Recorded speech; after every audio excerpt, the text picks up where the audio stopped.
कलिंग नगर शस्य श्यामला अरे हाँ शस्य श्यामला सुसज्जित होई मो कलिंग कटक ए जनमाटी अरे सतरी ए जनमाटी मु जन्म नहीं आज निजक मु गर्व अनुभव करे आ हाँ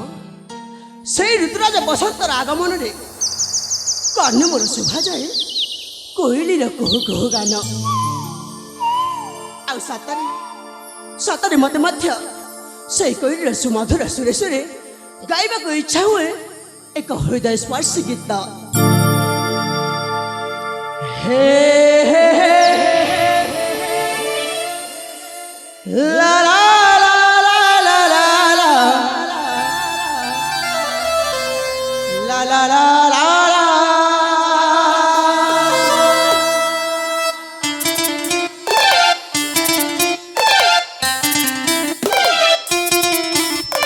कलिंग राजा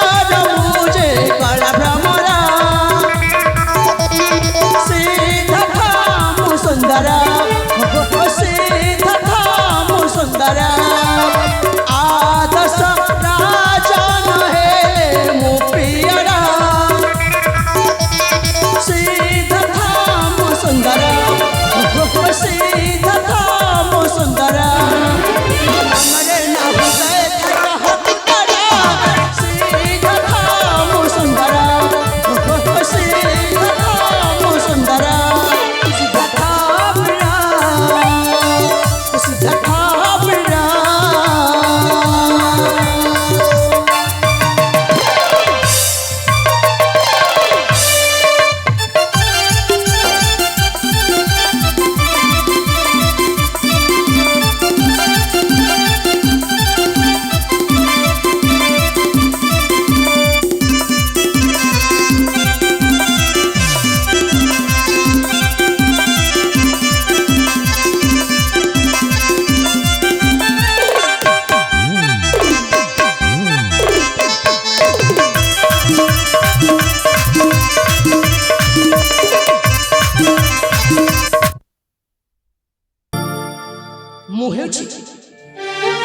कलिंग अधीश्वर